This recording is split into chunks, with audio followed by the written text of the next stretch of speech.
So an idea of reimagining Hannibal Lecter, to do it for, whether it be television or for another venue. Not another film, definitely. We've done, actually, there have been 5 movies based on Thomas Harris's work.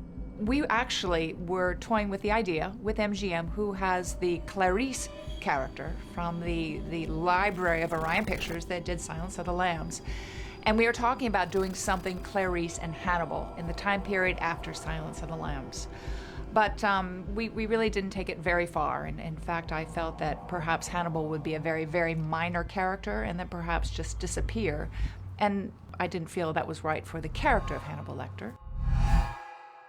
The big question was, where do I go with something that is, for me, a very, very important franchise to the future of my company and also my relationship with Thomas Harris, where I wanted to do it absolutely right and have him be proud. So that's where actually meeting Gaumont International Television, and they were just starting out and wanting to have big franchises. And so it was kind of great timing. And then through Katie O'Connell, heading up Gaumont, and also Christophe Riandi in Paris, France, just everybody was just so excited about the possibility. Tasteless. Do you have trouble with taste? My thoughts are often not tasty. No, mine.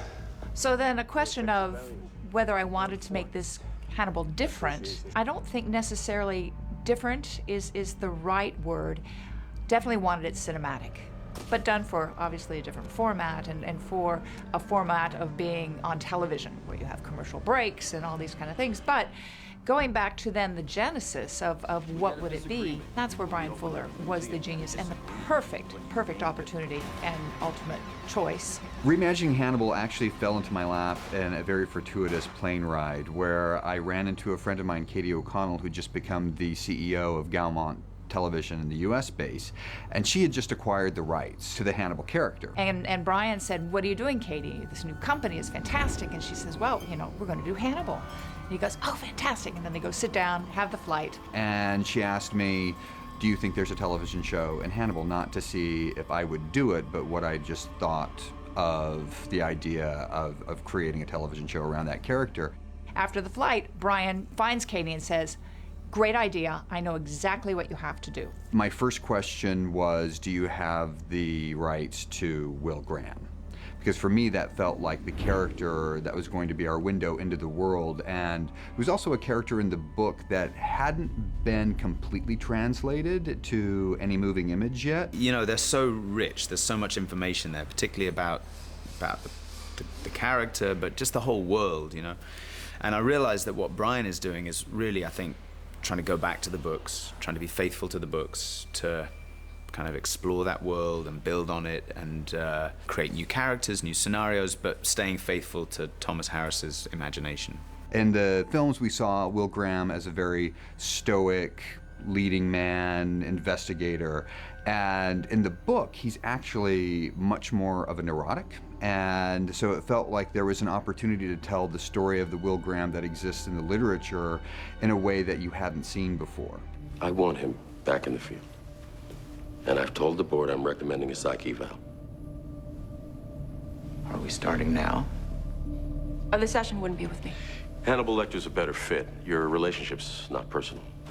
But if you are more comfortable with Dr. Bloom... No, I'm not going to be comfortable with anybody inside my head. He loves the way Thomas Harris writes, and he wanted to respect everything that Thomas had done. This is the key thing. So do I. I mean, so does my company. And that was integral, really, in taking forward the canon of Thomas's writing, of his voice. It also was the opportunity to tell the story of Hannibal Lecter that you hadn't seen before, a chapter of his life that we hadn't explored, which was when he was a practicing psychiatrist and a practicing cannibal. So that felt like arguably the most interesting chapter of the Hannibal Lecter story, yet it had never been told. Because Hannibal Lecter, as a character, has been established. He's already in the culture of bad guys. He's the #1 bad guy, actually, rated in the world. So we already have that. But also to see him in action is what's so delicious, what he does. We know the character from before, obviously. We've seen Anthony Hopkins do it to perfection. So we were not trying to copy that. But having said that, The character is the character. We had seen him post-incarceration, incarceration, and a glimpse of him as a young man, but never actually when he was a practicing psychiatrist. So I felt like this was an opportunity to really get to know the gentleman that we saw creeping down that long hallway in the last cell on the left. And so he told her, Katie calls me up, says, you've got to meet Bryan. I said, fantastic. So Bryan meets me, and he tells me exactly what I want to hear, and boom, we go straight ahead, almost day and date, going over to NBC, Universal. I had been working with NBC on another project at the time, Mockingbird Lane, which was a remake of The Munsters. And I had been in regular conversations with the president of entertainment at NBC, Jen Salke. And I brought up casually over a cocktail that I was developing a Hannibal Lecter series, and her eyes went wide and said that she wants the project. Content is king. And oftentimes with the material that we have, very dark, and it could be disturbing. You would think it would be great for cable. In fact, it would fit perfectly at cable. But also the networks are starting to wake up. They have to compete with the cable channels, and they have to be edgy, and they have to attract different audiences back to their channels. And I said, well, would we really be able to do the franchise and the title justice on network television? And she assured me at that time that we will let you do the show that you want to do. So there was this great promise that was kept. And that's where we were attracted by NBC, because they were willing to take the risk at 10 o'clock at night. It just was almost, the right timing to do something like Hannibal on television. I think they're one of the first, really, to come out and be edgy with things. He's like Willy Wonka.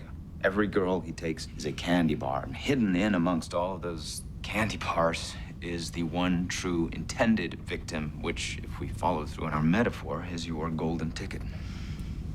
So is he warming up for his golden ticket, or just reliving whatever it is he did to her? Oh, the golden ticket wouldn't be the first taken, and she wouldn't be the last. He would hide how special she was. I mean, I would. Wouldn't you? And that was always the intention. We wanted Hannibal to be as elegant of a horror show as the character is a human being. We wanted elegant horror. That was our mission. And then having our writers play with that and to draw out the manipulation, the conflict. So there's just so many things that are opportunity.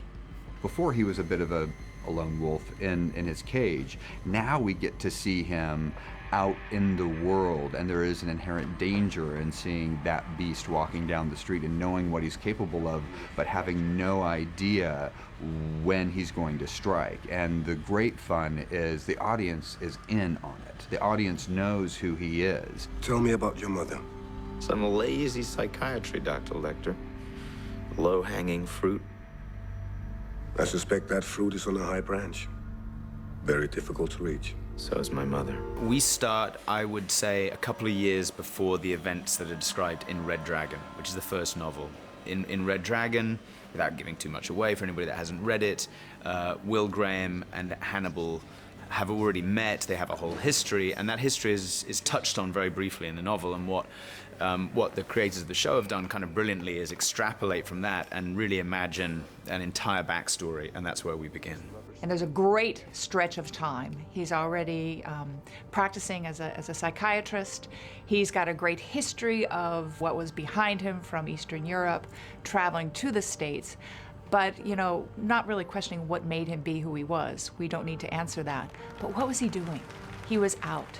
He was in the elite of the Society of Baltimore. He was practicing. And he was also the Chesapeake Ripper. And there are things that have been proven through the other books of the different cases that have woven in and out. I mean, such a lore of his background and what he's done, and we can explore that. One of the great gifts of this series is that we have the books that we are driving toward. So we know, for instance, on our timeline, that Red Dragon is going to be season 4. So we have 3 seasons where nobody knows what's going to happen except for the writers. And then from that point, all of those events that happen over the course of the first 3 seasons will change and alter slightly the events of the books and enhance them in a way. We want to make sure that we are canon to the books. We would love for this to be the definitive Hannibal Lecter story. So we don't want to discard the books, but we want to sort of read between the lines and see where we can, stick in a jack and crank up those words and get in between them and tell a story that nobody has seen before.